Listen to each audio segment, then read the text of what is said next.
Presidency and the Bureaucracy. I like this lecture. I like talking about the bureaucracy. I personally am a big fan. Bureaucrats can get it. We're going to go over Lewis, and I really like this reading. I think it's really accessible and easy reading to get into the bureaucracy. The public administration literature can be kind of impenetrable. It is a very dense literature, it is a very confusing literature, and frankly, it can be a very boring literature. But I really like this book by Lewis, and I think his first chapter does a good job at kind of briefly summarizing his central arguments here. What is Lewis arguing in his first chapter here? Yeah, he's talking about presidential appointments. What is he saying about presidential appointments? What does he argue about presidents doing this? What purpose does it serve to presidents? They use it for control. What else do they use it for? There are two things. Well, let's go into the first point here.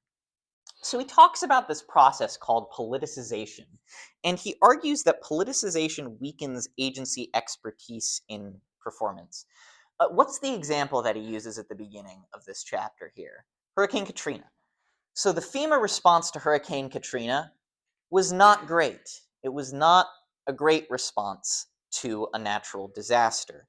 And so he kind of takes this example and does a little autopsy on it. And he says that FEMA, the agency that deals with disaster relief in the United States, had suffered this process of politicization. There were too many political appointees in the agency itself, which then harmed the effectiveness of the agency.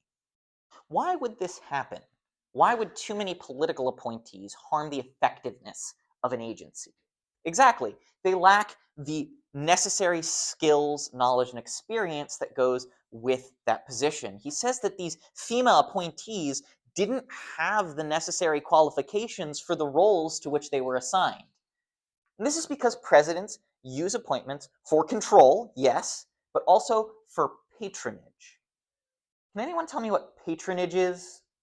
It is rewarding people who supported you in an election, or who were donors, or who are just your friends with jobs. And sometimes you reward their relatives and, again, fail sons with, positions.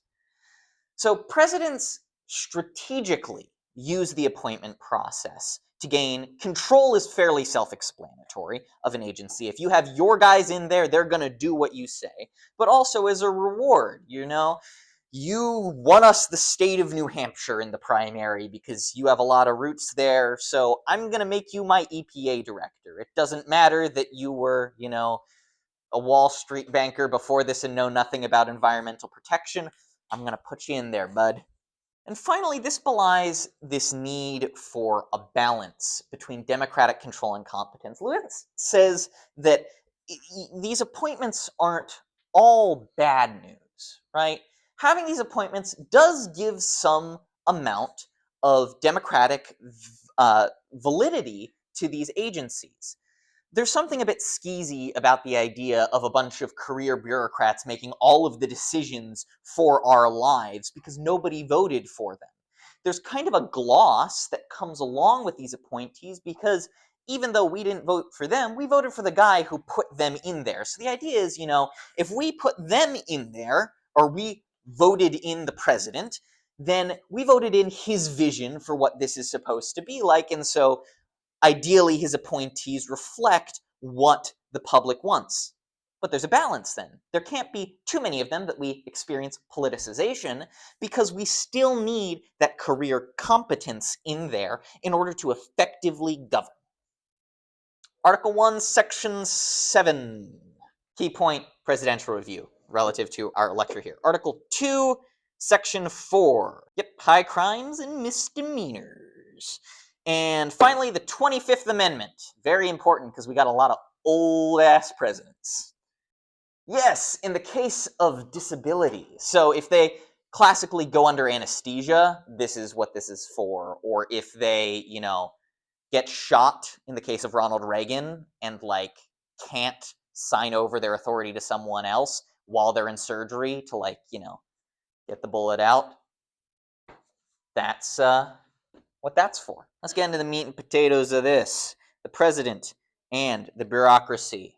The administrative state is the machinery of governance.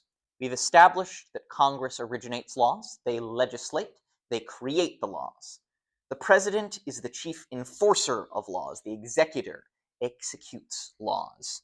The courts we'll get into next week are the ones who adjudicate laws and determine whether or not they're constitutional, but the bureaucracy is the one who implements those laws. The bureaucracy is made up of millions of career civil servants plus political appointees. It is a massive operation. And this is made up by cabinet departments, independent agencies, and commissions. And while the president formally oversees the executive branch, control over the bureaucracy is shared by the Congress and the courts. In practice, the president has control over the bureaucracy, but Congress does have some oversight through them, and the courts can adjudicate rule changes as well as the constitutionality of laws. This tension of who runs the bureaucracy kind of runs through the heart of this lecture. What we have here, this image, is the notorious Plum Book. The Plum Book is a directory listing the contact information for the nearly 9,000 political appointees that every president has to assign. Now, Lewis points out in the reading that there are 3,000 appointees. There are between 3,000 and 4,000 direct appointees that the president has to fill every single time there is a new president. But downstream from that, we have thousands more bureaucrats who fulfill the description of a political appointee. That's all compiled in the Plum Book, and the joke is, as soon as they finish writing one of the Plum Books, it's out of date already. This is a figure that I absolutely love. I actually include the source for this because I'm pretty sure it's just a guy who's messing around with software and not actually a political scientist. But this is a beautiful visual description of how the government breaks down to show you the relative size. So we have the Constitution right here, which has authority over everything to the right. This is the Supreme Court, this is Congress, and this is the executive branch.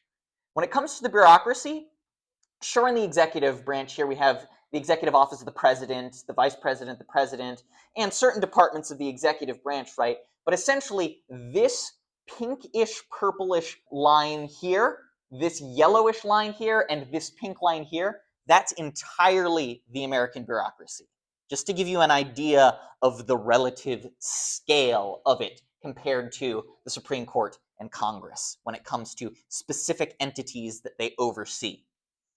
We're going to talk about how we got here. Bureaucratic growth. The bureaucracy has expanded greatly over time, particularly during periods of national crisis.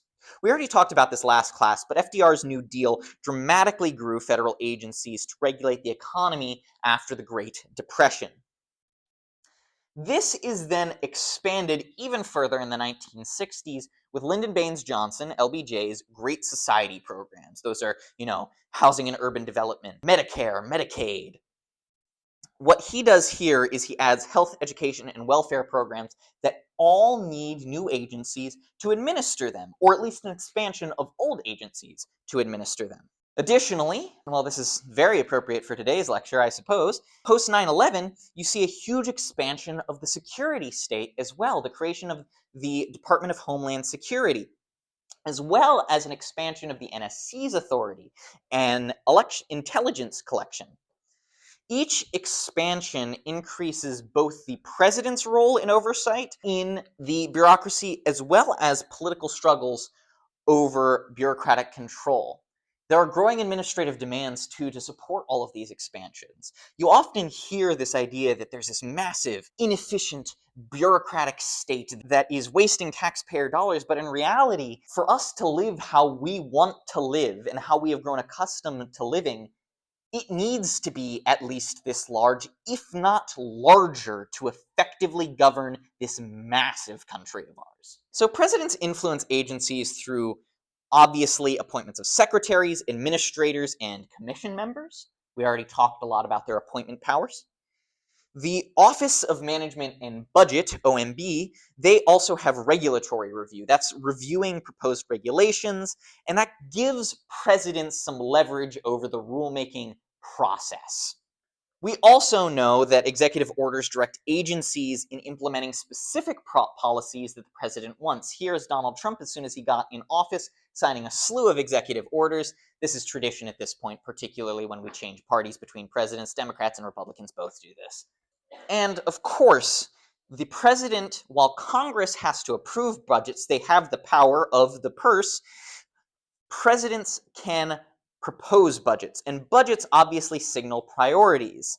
These tools make the president powerful in controlling the bureaucracy, but not necessarily omnipotent in their management. They're not able to fully steer the ship, but they can point it in the right direction.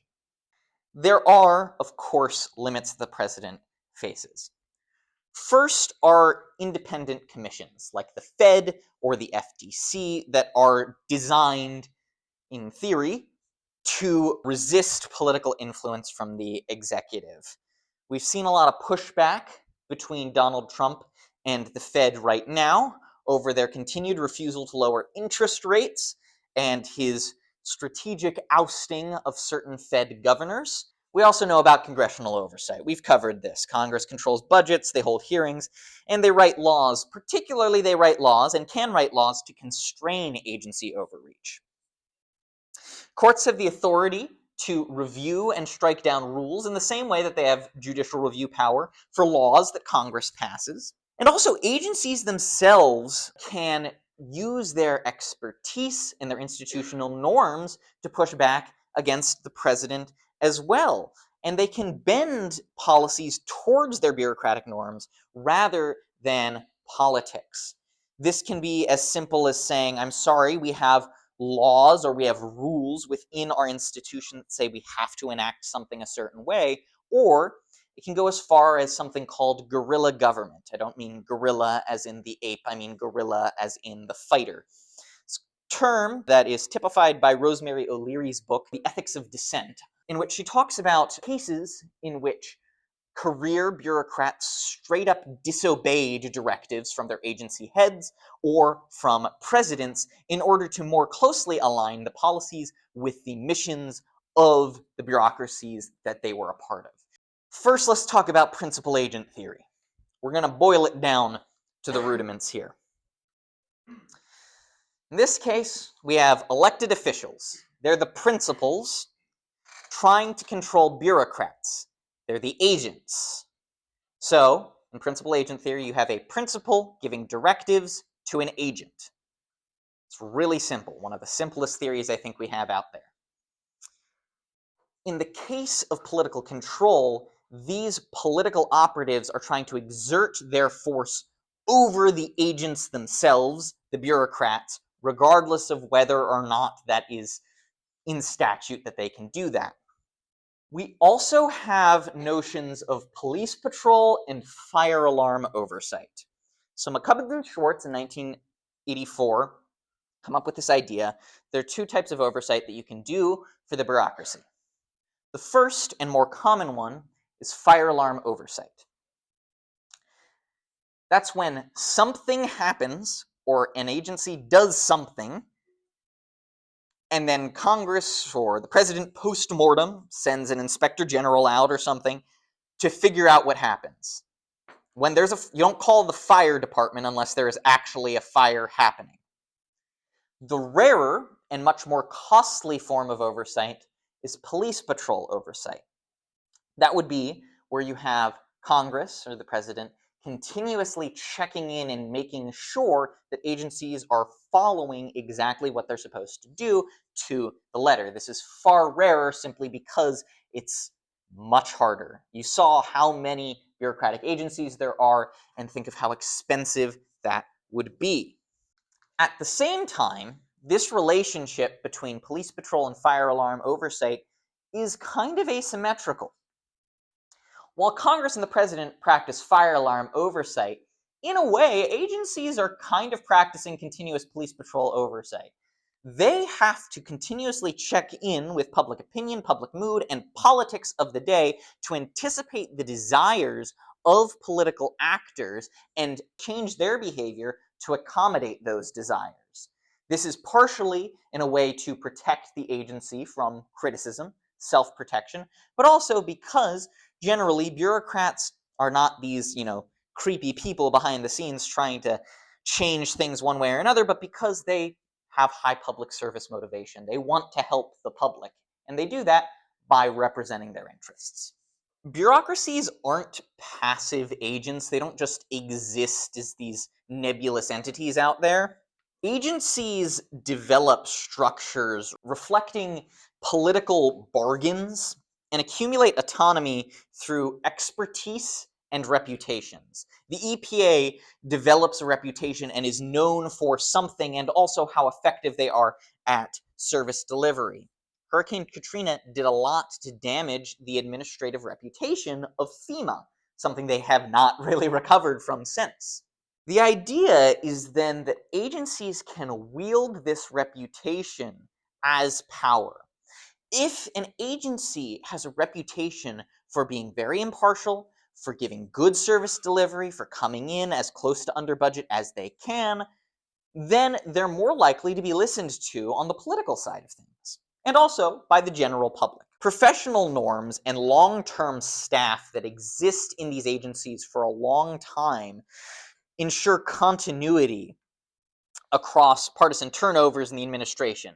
So we really do want, for our bureaucracy to be effective, to have people who stay on regardless of if there's a Democrat or Republican in the White House. And this will then develop something called policy continuity. If we have a lot of people in there for a long time, who are there under multiple administrations, then the color of what they're doing might change slightly, the texture of it, but the end goals is still the same. The EPA exists to protect the environment. The Fed exists to ensure that the economy is healthy, etc., etc. This figure shows that autonomy doesn't just raise the average quality of government, it reshapes distribution of possible policy outcomes. So on the y-axis here, you have government quality, and on the x-axis here, you have bureaucratic autonomy. Notice that neither of these have numbers associated with it. This is a theoretical figure, but the empirics do bear out what this is showing. I just want you guys to note that this is not reflecting any real data, okay? At low autonomy here, outcomes are skewed towards poor performance, right? You want government quality up here, but when a bureaucracy has low autonomy, the quality of the government does suffer. At higher autonomy, quality generally increases and even stabilize. These parabolas here showing the quality of government, if you notice, they somewhat normalize as they go up, as in they're no longer skewed one direction or another. They are more normal, even though this is more of a left skewing parabola here with 4. The dotted line here is the long-run trend, and the parabolas beneath remind us that not every government hits that ceiling, but higher autonomy makes it far more likely that we reach closer to better quality. Romzek and Dubnik, great names, come up with these 4 types of accountability that bureaucracies face. First is bureaucratic accountability. That's hierarchy and rules within the bureaucracy itself. A bureaucrat goes rogue, they face accountability from the agency itself because they have a supervisor or an appointee above them, or they have some kind of rule where they can be punished for violating the norms of that institution. They also face political accountability. That's responsiveness to elected officials. If you really piss off the president and you work for DOD or something, you're going to get fired. There's also professional accountability, and those are expert standards in the field. The idea that I want my peers throughout the bureaucracy and throughout other peer bureaucracies to respect me for what I'm doing, for good service delivery and for good clientele relationships.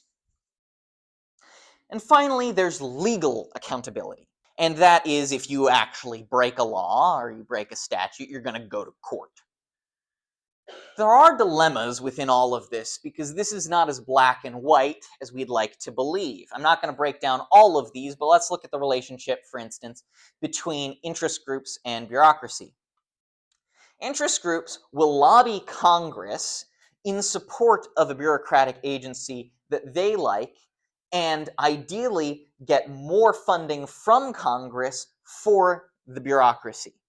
So say someone is real big into military expansion, they're going to lobby Congress on behalf of DoD, and so you get that kickback from there. In response, you're going to give the interest groups low regulation and special favors. This is like private security contracts in the case of DoD, sending Blackwater folks into war zones and the like, giving them kickbacks there.